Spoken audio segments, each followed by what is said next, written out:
three roots. Death is certain, the time of death is uncertain. At the time of death, nobody can help except the Dharma. Through three roots, how should we really feel? How should I really, feel like really believe death is certain? So that's why in order to believe that death is certain, we have the reason. So that's why there's 9 reasons, 3 reasons for each 3 roots. So altogether 9 reasons.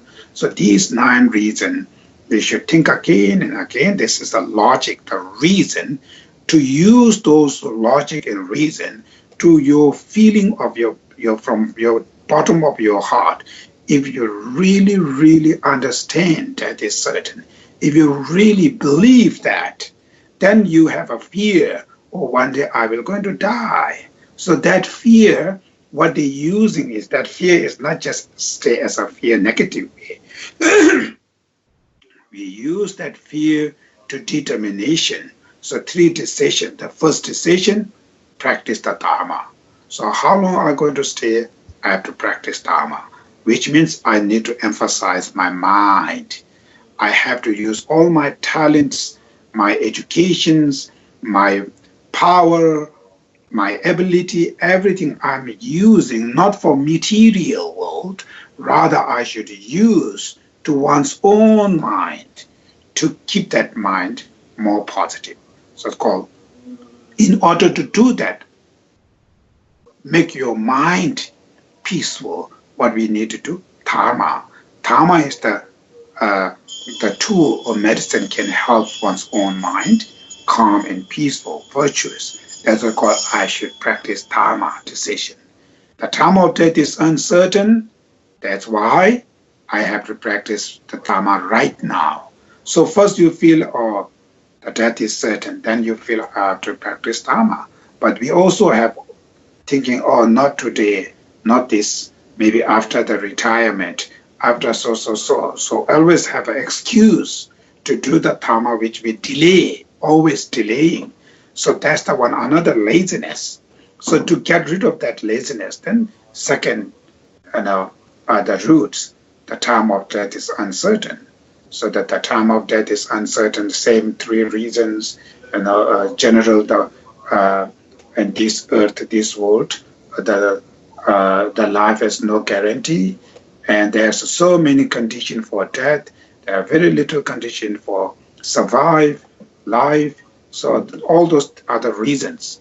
Then using those reasons, through that, if you really feel, day by second, I'm getting closer to the death.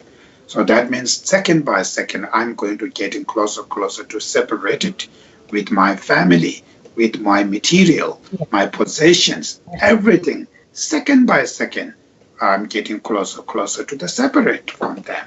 So when you're thinking these things, then I have to practice right now. I have to practice the Dharma right now, not just waiting for, minutes and years of retirement and all these things. Not like that. I have to do right now. So second decision. Then third, at the time of death, nobody can help except Dharma. Your family can't help you. Your possessions can't help you. Even this body will not going to help you. So using all those logic and reason to, then final decision is, I have to practice Dharma right now. Oh no, I have to do the practice Dharma alone. So that all my talent, all my energy I have to use for the Dharma only, not for material. So very strong decision. When you're able to decide these things from bottom of your heart, then you are past. Death meditation, mindfulness of death meditation, you pass. If you still struggle, that means you have to still do this practice. So you are not past, you have failed. So you are struggle there. So you have to do practice. So it's take a long day, it's a long time. It's take months and months and months to do this practice till you feel, just naturally, you feel death is certain. At the time of death is uncertain. And at the time of death, nobody can help except Dharma. If you feel through that, if you're able to decide oneself, I have to practice the Dharma only right now, not wait. So measure my talent, my time have to use only for Dharma. So when you're able to decide that, if the decisions comes by natural, first you have to decision comes with the effort. You have to use those practice again, effortfully have to decide this. Have to still this is difficult. Then you do again this practice again. Eventually, without effort, effortlessly, you can able to decision. Decisions comes in it, natural, always in your mind. When you reach on that level, then we finish the death meditation. We are what do you call past. Then next, suffering of lower ribs. So then, after the death, what will goes? So after the death, there's on 6 realms. That's the only we should born. So the 6 realms, 3 lower realms, 3 upper realms. So 3 lower realms, hell rim, Holy Ghost, animal realms, 3 upper realms, human and God realm and demigods. So 3 lower realms, 3 upper realms is decision by karma. So if you have so much negative karma, of course we are going to fall into 3 lower realms. So that's we know during the present life what should we more action. The action more positive or more negative action we acting. So if we acting more negative, then there's no doubt, right? The next life is going to be 3 lower realms. That's why what are the 3 lower realms? There's understanding the 3 lower realms suffering. Suffering of hell realms, suffering of hungry ghosts, suffering of animal realms. So those detailed suffering is very easy. So it's not complicated. So you can read it from Lam Rim, the Pabonka Lam Rim, and Lama Tsongkhapa Lam Rim, and there are many other Lam Rims have always explaining this. But the point is, when you're reading those suffering, don't look, oh, I feel sorry those beings who are living in animals.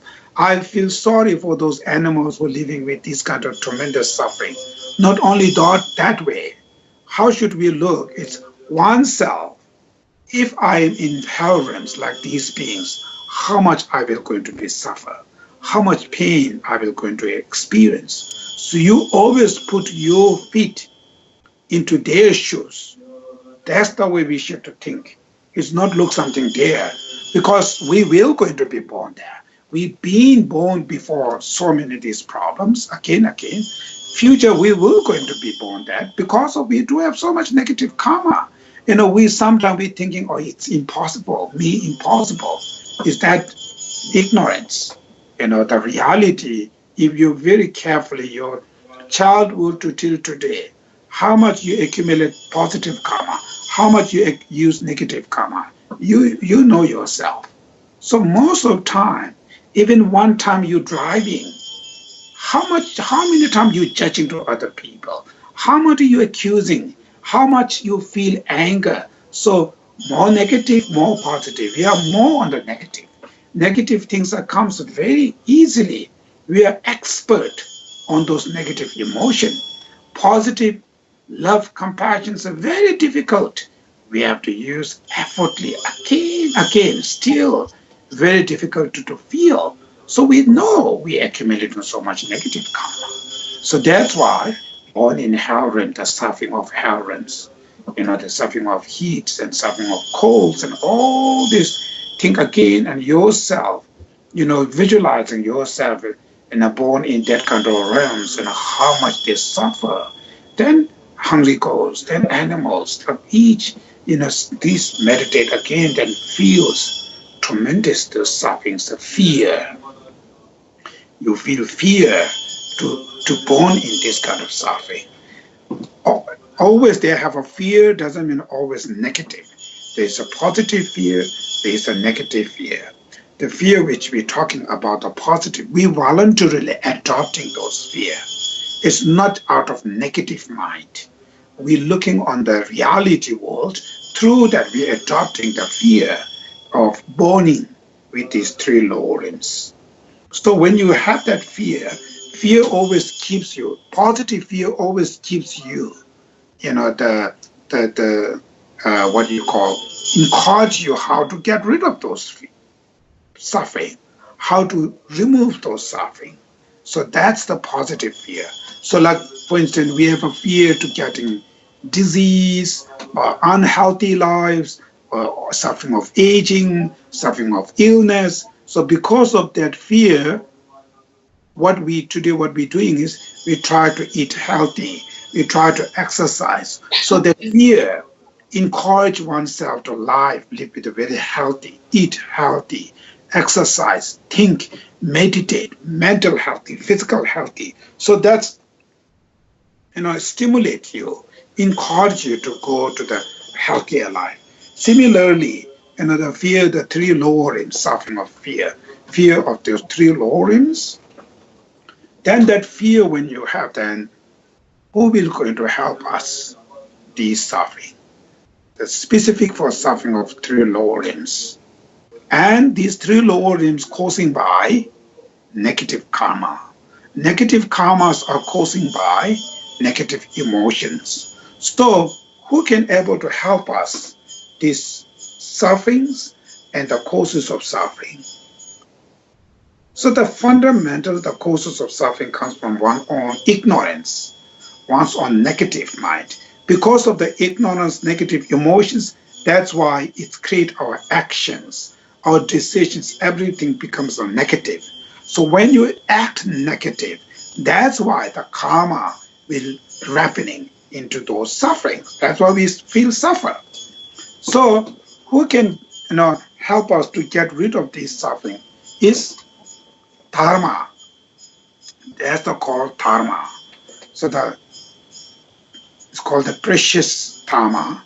So the dharma, which means cessation of one's own negative emotion. If I cease my attachment, if I cease my anger, if I cease my selfish, my ignorance, then my mind very pure. If I don't have anger, attachments, negative mind, I don't need to act negative. Simple. So without acting negative, then I don't need to, of course, what you call experiencing suffering. I am experiencing suffering because of my actions negative. Why I negative act? Because my mind is negative. That's the reality. So if I cease my anger, if I cease my attachment or my negative emotion, I'm not longer to act negative. So that's why. So in order to act positive, in order to get rid of negative action, I have to cleanse one's own negative emotion. So negative cessation of negative emotion. If I cease my negative emotion, that's what makes my mind pure. Therefore, I don't need to feel suffering. So cessation of negative emotion.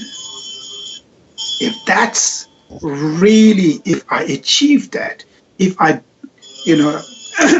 achieve the cessation of negative emotion, that will definitely help us, save us from those sufferings. So that's why the cessation of negative emotion, how should I achieve that? And the cessation of negative emotion is not just comes from somebody else. But the Buddha saying he can't put his high realization into our mind stream. He can't put it. He can't pick up our anger and hatred. He can't pick all those negative emotions. We can't use something holy water to clean our negative emotion. It's the way to get rid of those mental affliction is we need to practice. We need to develop the path, high realization of oneself that will clean those negative emotions. It's called truth paths. So the path who leads into that cessations, which are renunciation, bodhicitta, wisdom or understanding the ultimate reality, or wisdom or understanding the impermanence, love, compassion, and so forth.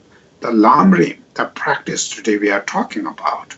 So if these practice, if we're able to develop, we practice, if we're able to develop within our mind stream, those practice, those path will lead our mind into cessation of negative emotion. Another way, those practice will going to clean, will going to cease, or will going to purify those greedies, the attachment, the selfish, the anger, all those negative emotions. That's called truth paths. So the path who leads into that cessation and the cessation of negative emotions, these two is called dharma. So the dharma means cessation of negative emotions and the sufferings, and the path who leads into those cessations called the dharma. So dharma, which means not just some kind of scripture, not some kind of prayer or something. It's not about that. The real dharma, which means one's own freedom of one's own negative minds. It's called the cessation of negative emotions and the path who leads into those cessations. So that's the actual refuge object. So if you're able to generate the dharma within our mind stream, that will definitely save us from our sufferings and the causes of sufferings. So the dharma is the main who can able to help us to cleansing all those sufferings. So achieving dharma, which means where we have to generate dharma within our mind stream. So dharma is the mind there. We have to develop into our own mind. Our troublemaker is in the mind. Negative emotions are. So we put the dharma there to put this medicine into our mind to cure, to purify all those mental disease, which are those negative emotions. So that's why the dharma, whenever we think about the dharma, which if you think dharma, which means the cessation of negative mind, and the path will lead into cessation, then oneself, when considered as a dharma practitioner, that means always emphasizing one's own mind, how to generate dharma within our mind stream. That's the way. That's the way to save us. But in order to generate dharma within our mind stream, what we need to do, we have to understand the dharma first, like meditate on impermanence or high realization like wisdom of emptiness, or the love and compassion, renunciation, all those practice in order to generate within our mind stream. First, we have to understand what they are. We have to study. We have to fully understand. Then we can able to generate. So in order to study that, in order to learn the Dharma, we need excellent guide, teacher. It's called the Buddha. So the Buddha is seeing them. Buddha as an enlightened being, we're seeing them as a actual refuge objects, like a not actual, what you call Buddha as a teacher. So when we're seeing without teacher, we can't learn that. We can't, understand. In order to understanding all those details, the Dharma, we need excellent guide, teacher. That's why the Buddha. So the Buddha jewel, we're seeing Buddha as a teacher. Then Dharma as an actual refuge object. Then when you learn that, when you take all those teachings, study through the Buddha, then when you learn this, in order to develop the Dharma, in order to practice the Dharma, we need environment. Initial practitioner very much influenced by the environment. If you are circling by all those people who wants to drink, who wants to dance, who wants to use what is called drugs and all this environment, if you're living with every time with these, if you associate with all those friends who are doing like these kind of things, you will going to becoming same like them. Eventually you end it up with the alcoholism, drugs and all these things. So the initial practitioner, you are not strong enough. You are very much relying on those environment. So we need spiritual environment, supporter, Dharma friendly, Dharma companion. So that's why Sangha. So Sangha, which means Arhat and Arya beings. So the Arhat and Arya being or Arhat beings, Arya being, which means supreme beings, four destroyers, Arhat. So those beings, Sangha, Arhat, supreme beings, which means the beings who are not completed, achieved enlightenment, who are possessed, who are on the way. Look at these five paths, right? Usually to achieve enlightenment, we have to do five paths: accumulation path, preparation path, seeing path, meditation path, no more learning path, five paths. Through the five paths, we are going to achieve enlightenment. So the accumulation, preparation, seeing path, the being who achieved third path called seeing paths, who perceived, who cognizing the ultimate reality directly, called the seeing path. When the person achieved that third path, those are the beings we call Arya beings. The Arya beings means the being who achieve at least seeing path. So who are stability, their minds are very stable, they're full of Dharma, they're always inspiring Dharma, they're very influenced by the Dharma things. So those beings called Sangha. So the Sangha beings as a Dharma supporter, Dharma companion. So the one self, to free from those suffering and the causes of suffering, first we need to rely on a Buddha, which means the true teacher, the reliable, qualified teachers. So that's the Buddha. So through the Buddha, you're understanding, you're learning so many things, you're cognizing, you're taking all those lessons and learning. When you fully understand, then just knowing the Dharma is not going to fix the problem. Fixing problem is only when you develop Dharma within your mind stream. When you generate the Dharma within your mind stream, that will going to cleanse one's own suffering. So when you're understanding the Dharma, then when you order to put it into the practice, then we need to Sangha members who inspire us, who influence us, who encourage us. So that's the Sanghas we call supporter, Dharma companion. Through that, then you daily practice meditating, study, thinking again and again, analyzing, researching. So analytical meditation, single oneness of meditation, you first analyze to think all those logic, and then when you make sense, the things make sense, then you meditate, single oneness of meditation, meditate. Then slowly, your mind slowly change.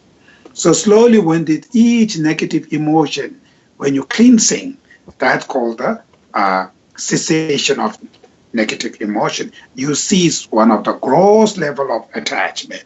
Then you cease, subtle attachments. Then finally you cease completely attachments. That anger, hate, all those negative emotion from gross level to subtle level through your practice, through your path, the practice, the high realization. Through that you're changing, you cease those negative emotion.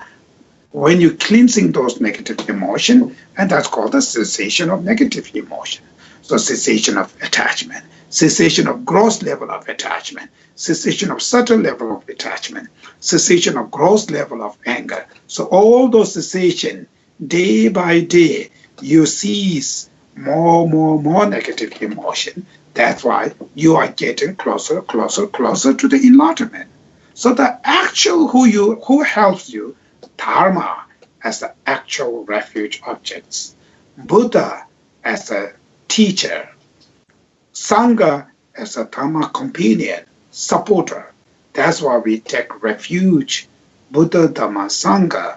Buddha, when we take refuge, him as a teacher, Dharma as an actual refuge object, Sangha as a Dhamma companion. So through that, when you're seeing through these three jewels, through the triple jewels, will going to save me, protect me from the suffering of lower rims, the causes of sufferings, and all these sufferings. So you have a fear of those sufferings and causes of suffering, then you have a full trust to the Buddha Dhamma Sangha will going to help me, save me, what you call protect me. So that trust to the Buddha Dhamma Sangha, and that's called causes of refuge. So in order to take a refuge, first the causes of refuge is fear of those sufferings and the causes of suffering, and the fully trust to the Buddha Dhamma Sangha can able to help me. So when you have these two, so if your fear is more deeper, your refuge become more better. If your fear is only three lower rims and the causes of lower rims, through that when you take refuge to the Buddha Dhamma Sangha, it's called small scope refuge. Then second, your fear is not only three lower rims, all the samsara, even the human beings, God, demigod, every beings, in realms, as long as if you are under the influence of negative emotions and contaminated karma, you always ended up the suffering. So fear is not only three lower rims, all the samsara sufferings. So fear of all the samsara sufferings and the causes of suffering, through that, if you take refuge to the Buddha Dhamma Sangha, your refuge become medium scope's refuge.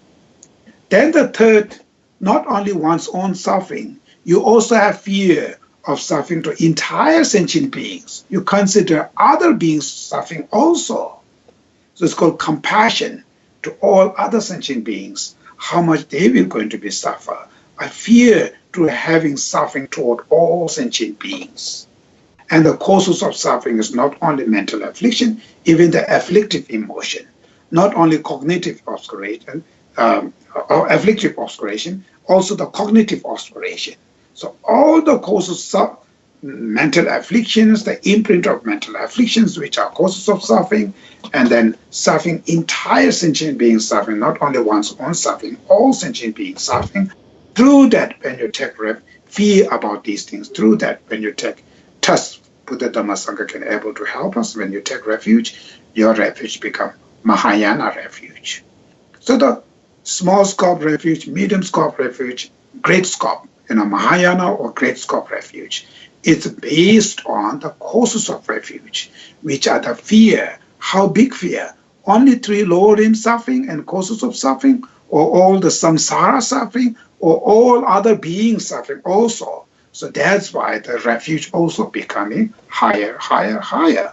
So your fear is very gross first. Second, little bit subtle. The third fear is very, very subtle. Entire being sufferings. You consider suffering as not only one person. All beings suffering. So when you take refuge become great scopes. So refuge practice has also getting higher, higher, higher. So that's the way, the refuge, at least first understanding. The fear and the trust, these two are the causes of refuge. Out of that trust, if you fully convince, fully believe, fully, relying on Buddha Dhamma Sangha is the only can able to help my suffering and all the causes of suffering, then when you're fully convinced to the Buddha Dhamma Sangha from deep of your heart, that means you have a refuge now. So you are become a Buddhist. So the Buddhist doesn't mean, to have to be a monk, take a vow, or refuge ceremony. That's not alone. Ceremony is just as a ritual. The real refuge is each individual's the mind. I talk about that. The causes of refuge. Through that, when you're able to, feel fully convinced and trust the Buddha Dhamma Sangha, then you have a refuge. When you have a refuge, you have become a Buddhist. You consider yourself as a Buddhist.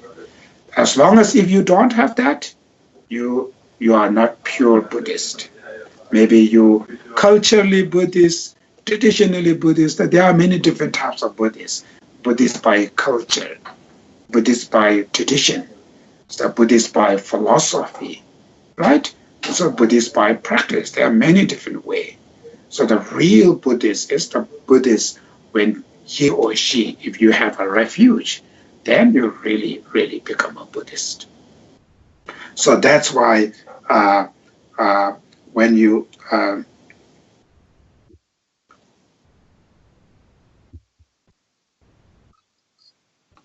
now, in order to test the Buddha Dhamma Sangha, how should we really test them? So the test, it's go to the intelligent way, the smart way to test the Buddha Dhamma Sangha. It's not just blind faith.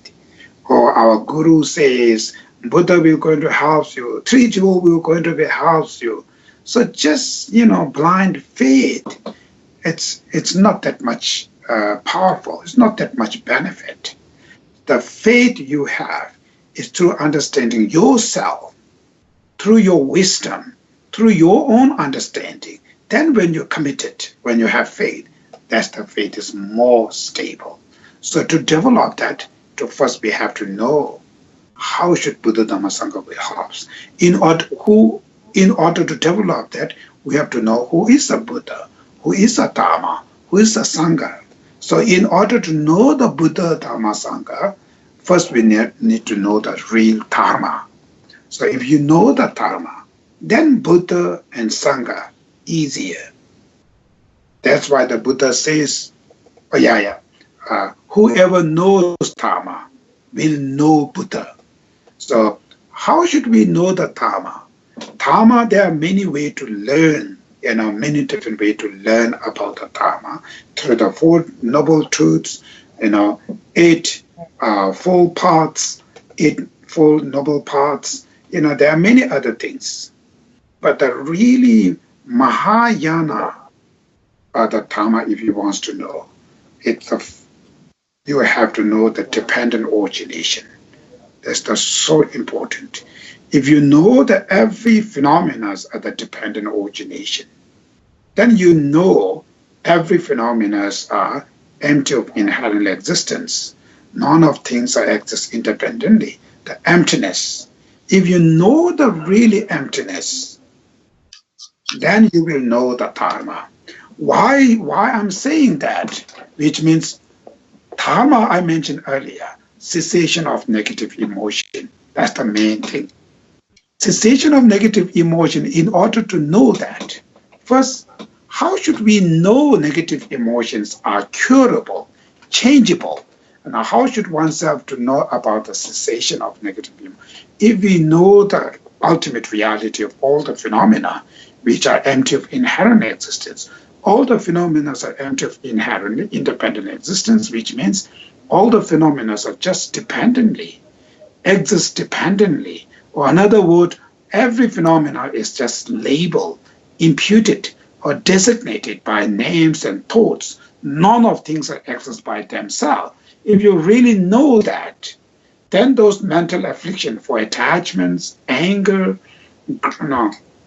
greedy, jealousy, and so forth, all those negative emotions are part of misconception, mistaken mind. Because the attachment, when the things attach, the object, when they appear very attractive, attachment always grasp, always believe this object exists independently. The attractive object, something there, solid, inherently, independent existence that they grasp. So that's why they attach there. So all the negative emotions, when they engage to the objects, every object, when they appear to their mind, they believe, they grasp, they're apprehending all those objects are exist independently, solid, inherently. So when we're knowing emptiness, then we know all those negative emotions are mistaken consciousness. When they grasp, when they're apprehending the objects, whatever they grasp, the object not exists like that. That's why it's saying mind of ego grasping, which is fundamental causes of all the mental affliction. All the mental affliction has an influence by mind of ego grasping. Every negative emotion has an influence by negative mind of ego grasping. Mind of ego grasping, which means the mind who grasps all the phenomena, all the objects independently, inherently, exist by themselves without label by name and thoughts, without depending on somebody else, the things, something by themselves that they grasp. That's called the fundamental ignorance. So that ignorance, the mind of ego grasping ignorance, create all those negative emotions. So all the negative emotion, the fundamental root is the mind of ego grasping. So the mind of ego grasping, we need to prove this is wrong, this is mistake, wrong consciousness, mistake consciousness. In order to prove that, we have to know ultimate reality, emptiness. Emptiness doesn't mean nothingness. Nihilism is non-existence. It doesn't mean that. Empty, which means empty of inherently, independently, empty of exists by themselves. Every phenomena exists dependently. None of things exist by themselves. So when we knowing that that's the way, that these are the reality of the world, these are the reality of all the phenomena, self, all the phenomena, our ultimate reality is the same, which is empty of inherent existence. So when we know that, then all those mental afflictions are wrong, mistaken consciousness. When we knowing those mental afflictions are the wrong mistake, that means these are curable, these are changeable, these are the mistake. So the mistake consciousness, they don't have a valid. They are not rely on valid. So when you investigate, when you research them, eventually it's going to be disappear. Because they are based on unrealistic. The things which are based on unrealistic, when you discuss, when you go search, it will going to be disappear. It's not going to become stable. So because that's why the mental afflictions are the mistake through understanding the reality, emptiness. When you know that, then attachments are curable, changeable. All the negative emotions are curable. That means there are cessation of negative emotions, either exist. Cessation of negative emotions either exist. So when the negative cessation of negative emotions are exist, then the truth paths will be exist. Then, because of these two exist, then Buddha exists. The being who achieved that, who has that fully cessation of negative emotion. It's called a being Buddha. Buddha, many people thinking when they say Buddha, they're always thinking about historical Buddha. That's not, we are not talking about. Buddha means something mental qualities. The being whose mind is pure, which is fully free from all those negative emotions, was free from all the ignorance. When the mind is completely free from ignorance, they can cognize all the phenomena directly, omniscient. Why we are not cognizing them? Because we have ignorance. They obstruct us. If you don't have any obstacle, if you're free from obstacle, you will going to know all the phenomena, omniscient.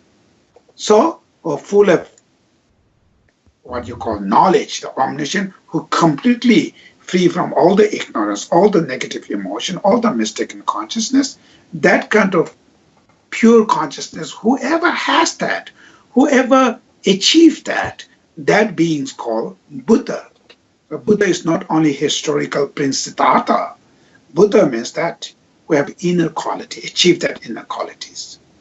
If the Buddha exists, then Sangha, the follower who are going on the way to the Buddha, will be exist.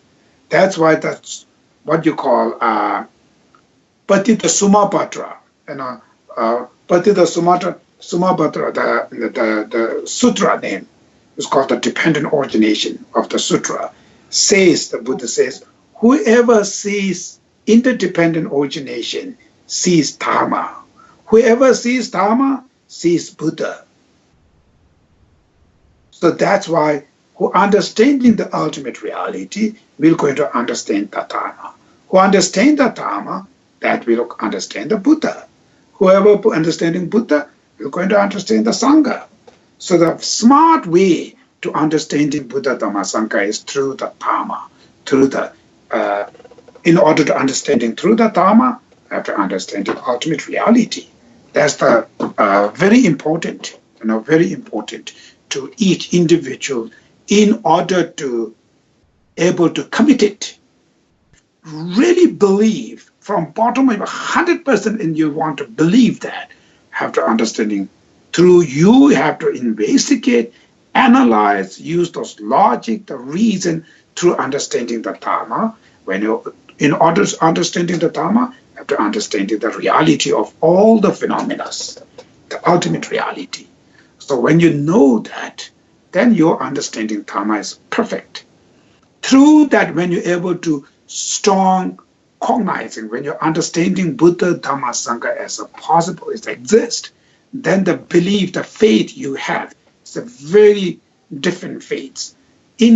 What you call undescriptible, faith. It's the strong, stable, the faith which based on wisdom. Is not based on something blind faith, based on understanding one's own wisdom. If you're able to generate that kind of faith and strong to the Dharma, then Buddha, Sangha, you can able to. When you have that kind of faith, then your refuge is completely different. Very strong refuge. Your mind always with the Dharma, always.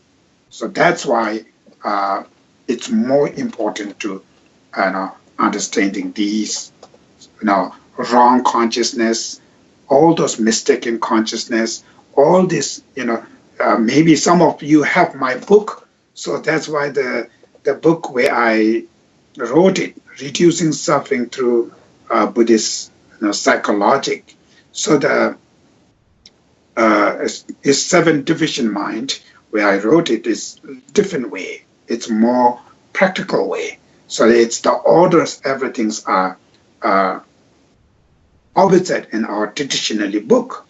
But if you read that, if you study that, it's not easy. It's difficult, but it's important. There are very important points in there.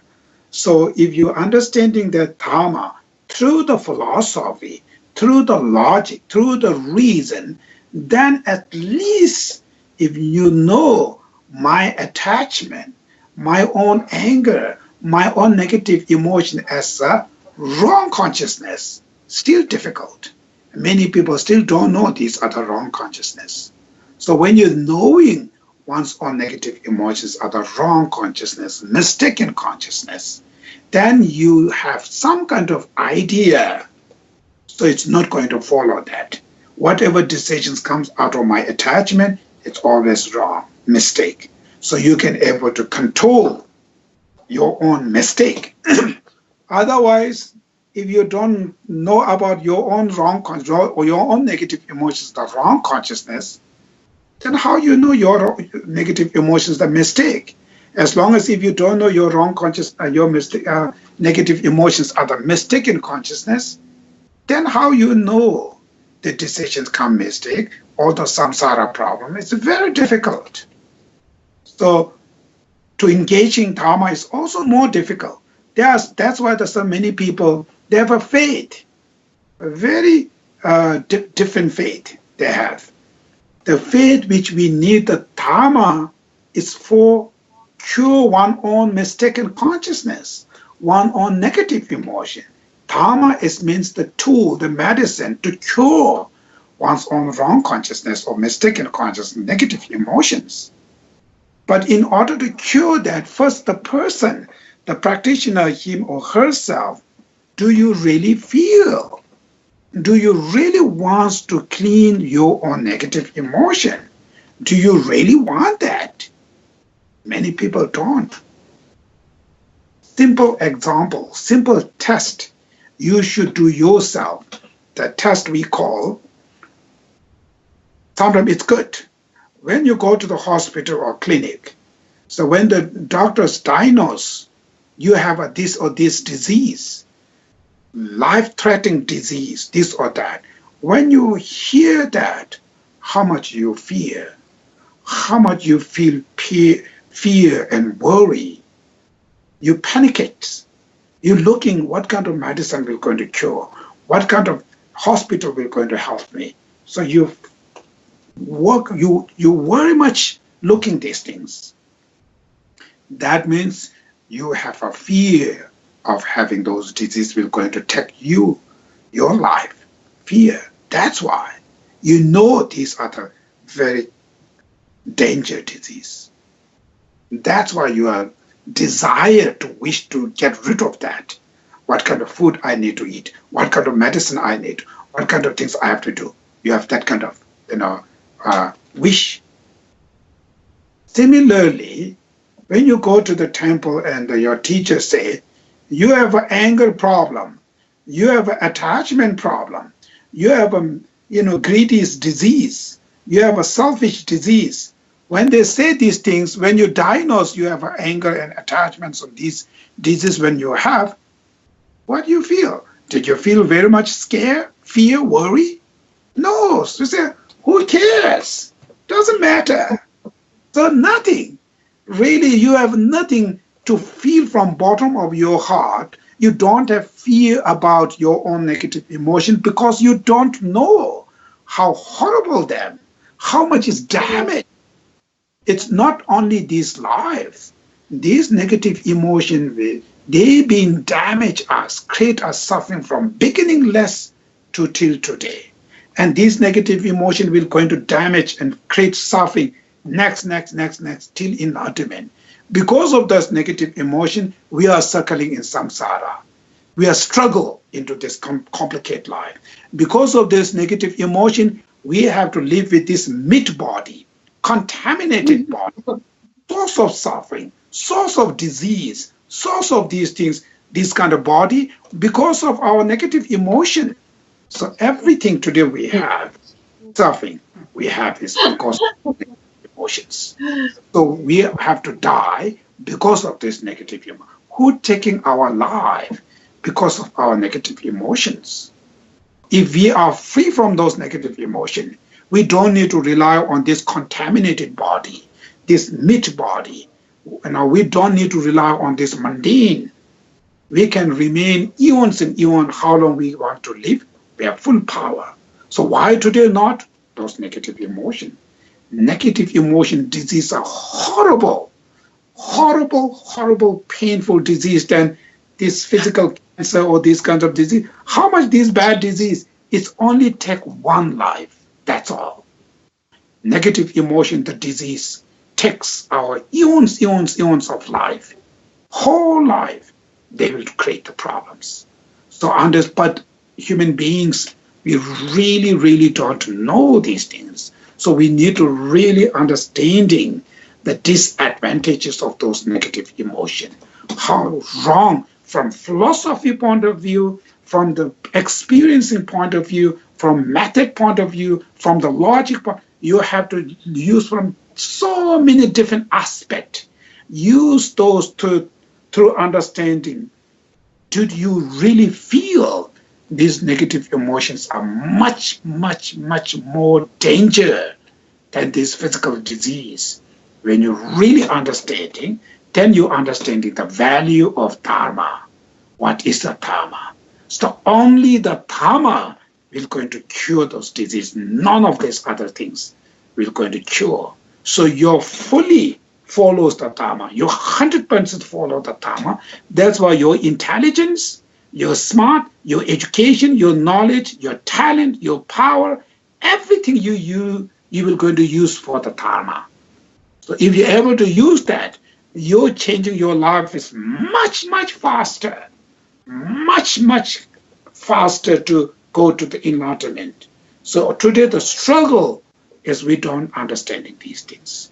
So through the philosophy. So if you have my books, you can read it. Those books have not just leave it there on the bookshelf, not just say, oh, This is something, rather use it and read it again and again, and to make sure I understand my negative emotions, the wrong consciousness, by the philosophy, by logic, by reason, by example. So through that, you feel, we have to feel that.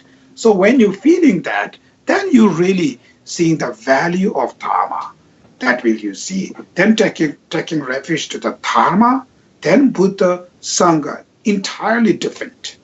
So that's what when they're becoming Buddhist, it's a very different types of Buddhist, very different types of Buddhist. So that's why when you're using, now today in this situation, I can see the Buddha and I can see the real Sanghas. Dharma, of course, I don't have. How should I do that? So from my, based on my reality, I take the refuge to the Buddha, which is my teachers. That's what the Guru devotion we talk about. We're seeing teacher as a Buddha. So even the Buddha live there, even I can able to see the real Buddha. What Buddha can do? He can put some kind of magic and to fix my problem. It's impossible. If that he can do it, if that's possible to do, why not he's doing? He has a fully love and compassion to all sentient beings. He will going to do that. That's the not way to help. He can't. Only even he is there, what he should do, he only teach us, guide us, inspire us. That's the only he do. That himself, he said that. Only the way to help the other sentient beings to teach dependent origination. Through that, each individual can take responsibility to learn them, then utilize, practice. So today, who's doing this? My teachers. So that's why we're taking refuge to the Buddha, which means our teacher, same as the Buddha. All my knowledge of the Dharma, all my inspire, becoming Buddhist, becoming a little bit interesting into the Dharma, to something looking different way, to become all from my teacher. That's why taking refuge to the Buddha, which means your teachers and all the enlightened beings, completely seeing them as the same person, you take refuge. So teacher as, substitute as a Buddha, same like that. Then the Dharma is the internal Dharma. So inner Dharma, truth cessation of suffering and truth parts. So in order to generate that, then the Dharma image is the Dharma text. The Lam Rim text, the textbooks we have today, is the image of Dharma. The image of Dharma, which means through those texts, we study, we educate, we're learning them. That's why we're generating Dharma. So the books, spiritual texts are not just, these are very holy texts, put very, auspicious, what kind of like a silk and something special, put it inside there and leave it on the altar. What's the point? That's not the point. The point is those texts we should study, learn, understand. That's the way the text. So that's why it's called Dharma image. But those texts will always need to be paid respect. So don't put your Dharma text on the floor, under your seat. Always be higher. Always be paid respect. These are the book educating us, giving us Dharma. So those we should appreciate, respect. Then it can help to respect to the Dharma. So textbooks and newspaper, same. Put it into there, everywhere. It's nonsense. It's really being a Buddhist when you do these things. It's very disrespect to the Dharma. It will, affect your Dharma. It's going to be declined. Then the Buddha, real Buddha, we can see that the substitute of the Buddha, the image of Buddha is the Buddha's statues. Those statues, the Buddha statues, we should pay respect, same as a Buddha. That's why we receiving blessing. That's why our mind stream becoming closer to the Buddha.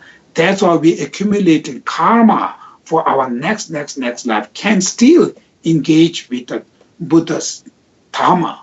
We still have a connection with the Buddha. So that Buddha's statues, living with a very, sometimes you see some people keep the Buddha statue into their bathroom. It's, some other people, they just as an artist, seeing this is just an art or something different. From the Buddhist perspective, when you're looking, these are our refuge objects. Always be respect. So put it into the altar or something higher, not on the down there or bathroom and all here and there. That's very disrespecting. And from that point of view, statues pay respect. Then the Sangha, the real Sangha, Arhat and Arya beings, we don't know who they are, but the image of Sanghas with the monks and nuns.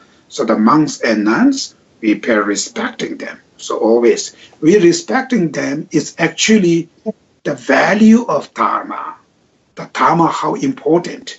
The Buddha who bring this. So the being who wearing these things, we pay respecting. It's not something like it's respecting to the Dharma. So same time, important thing is when those today, 21st century, there are many different types of monks and nuns. So there are the monks and nuns who can, do some, what do you call, bad things, not suit with the Dharma. When they're doing something nonsense, of course we need to reject them. We need to reject. So doing these things, we reject it, not follow, but still keep the faith to the Buddha, Dhamma, Sangha. So that's the smart way. Same like a guru devotion.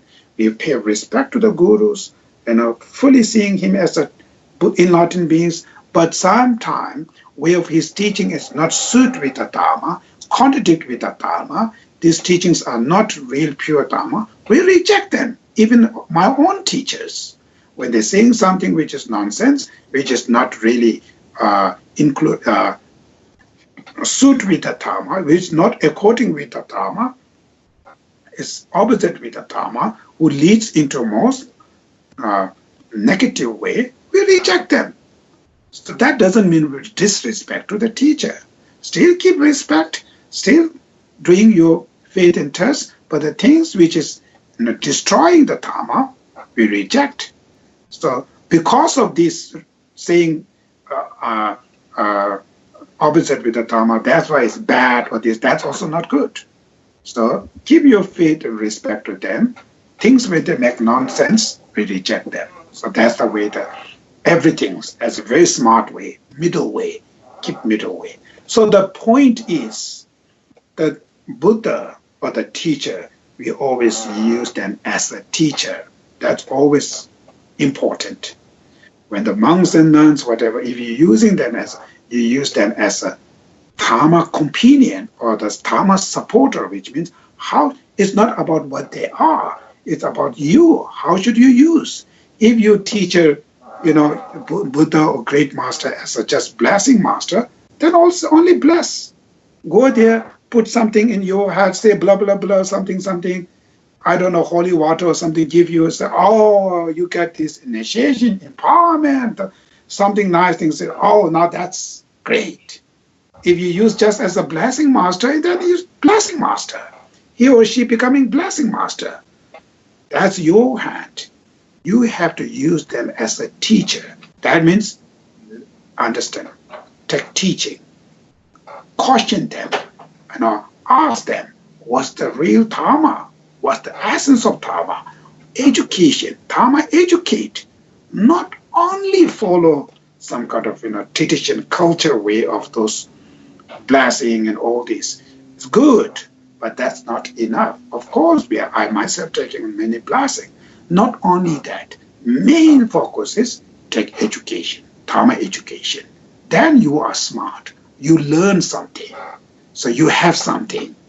Your mind is completely empty. Just take, blessing or something. You're offering all these things that eventually it looks like becoming some kind of business. The Dharma also sometimes becoming business. That's not nice. It's not good. So rather take as a education. Learn that. That's important. So these are the taking refuge. So the refuge, what is the benefit of taking refuge? And all these detailed things are in the liberational palm of your hand and all they have. So I don't need to go again. So the one of the precepts of taking refuge is, the three prescriptive precepts are taking refuge in the Buddha, treat all image of Buddha as an object of reverence, even if they are made with poor material or have not been made beautifully. Regard even a broken fragment of a tsatsa, not a clay Buddha, as an actual Buddha. So always don't judge on the qualities of this. As long as Buddha's image, pay respect to them.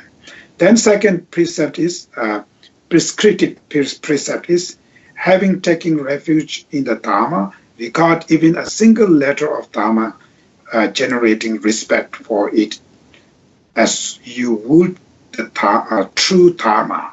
So even the words of the Dharma, we pay respect to them. Don't throw here and there. That's third one, having taken refuge in the Sangha, show respect to even a thrown shade of the saffron monastic robes of the religious community, even those that have fallen into the ground as well as those they are worn by them. So even the single pieces of the ropes, fall down in there with respectfully taking and living at a higher place. So ancient the Kadamba traditions, the Kadamba masters, even when they see something, like pieces of the ropes, falling down here, there, they take, respectfully they take and living in the high place. So respect to the Sangha communities, monks and nuns. Then the general of common precept concept of 6, by recalling the distinction and good qualities of the three jewels, go for refuge again. So you should take refuge again. Don't need to say something. You always pay respect, trust and belief to the Buddha Dhamma Sangha again. By recalling the great kindness of three jewels, offer them as first portion of any of your food and drink. So any food and drink when you eat, must always offer to the Buddha Dhamma Sangha. Establish other beings in the practice of refuge. So the other people, encouraging, is not converting them. It's the means, the understanding the true, pure consciousness or the pure mind is the fundamental. So encouraging people to, to become interesting, to keep one's mind very pure. Then recalling the benefit of taking refuge, take refuge 3 times in the morning, 3 times in the night. So always 3 times in the morning, 3 times in the night. Whatever activity you're engaging in, do it full trust in the 3 jewels, forsaking any worldly matter. So whatever you're doing, the job, anything, always trust to the 3 jewels. That means be honest, whatever you're doing. Never forsake your practice of refuge, even at the cost of your life or out of fear of being rated on ridiculous. So you don't play with this refuge. So sometimes people just playing like, I swear 3 jewels, like just be serious for the 3 jewels every time. So these are the precepts. This all detail, it's in the liberational palm of your hand. So I don't need to go very detailed. But my point is that. So everybody should be taking, when you take refuge, be understanding the fundamental concept is, the main thing is, main precept is don't harm to other beings. That's the main precept. Take refuge to the Buddha Dhamma Sangha. Don't harm to other beings. Never ever think about harming to other beings. Don't even not think about harmfulness to others. Harming physically, verbally, mentally. Physically, you harm to others. Verbally, you're abusing, you're saying bad thing to harm it. Mentally, the harmfulness, the mind of harmfulness. So these three, you have to make sure, when you take refuge, the three jewels, never ever wish to harm to others. So always keep your mind avoiding harming to other beings. That's the fundamental precepts. So being a Buddhist, so at least the first thing is, wherever you go, whatever you're doing, in your job, in your office, you're driving, never ever harm to other beings, evenly never ever think about harming to other beings. Even that practice, if you do it, will huge benefit. So main, the source of the practice is taking refuge to the three jewels, don't harm. Try. Fundamental. This is the really fundamental, the practice. So you should daily investigate oneself to make sure not going to harm to other, even never ever going to think about harming to others, even through the dream, not think about that. So again, eventually you can able to live your life without harming to entire beings. Well, very good life. Then when you next time, great scope, when we go there, then benefit to others. That makes sense. Not harming, then benefit. How should benefit? That are great scopes. Okay, now today, that's all. It's always almost 11:30. So maybe not next, maybe next, but I will always in the Skype the message if we have teaching. So I will let you know. Okay, that's all today. So we're going to do the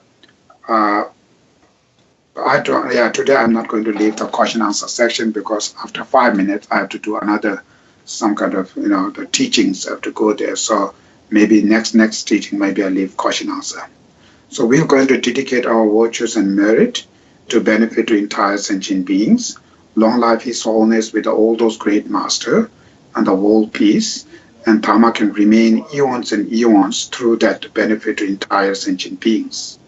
So I'm going to recite a couple of stanzas here, and you should join and dedicate your virtues.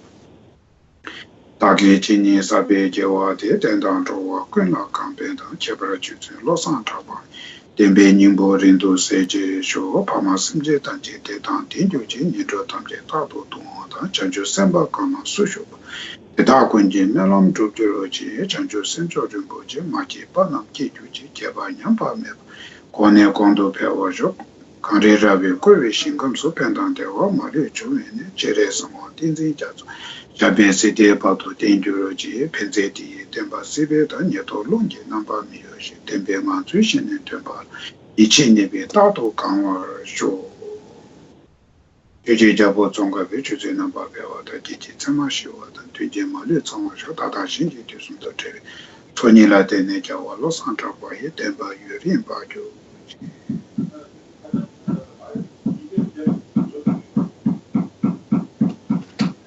Okay, thank you.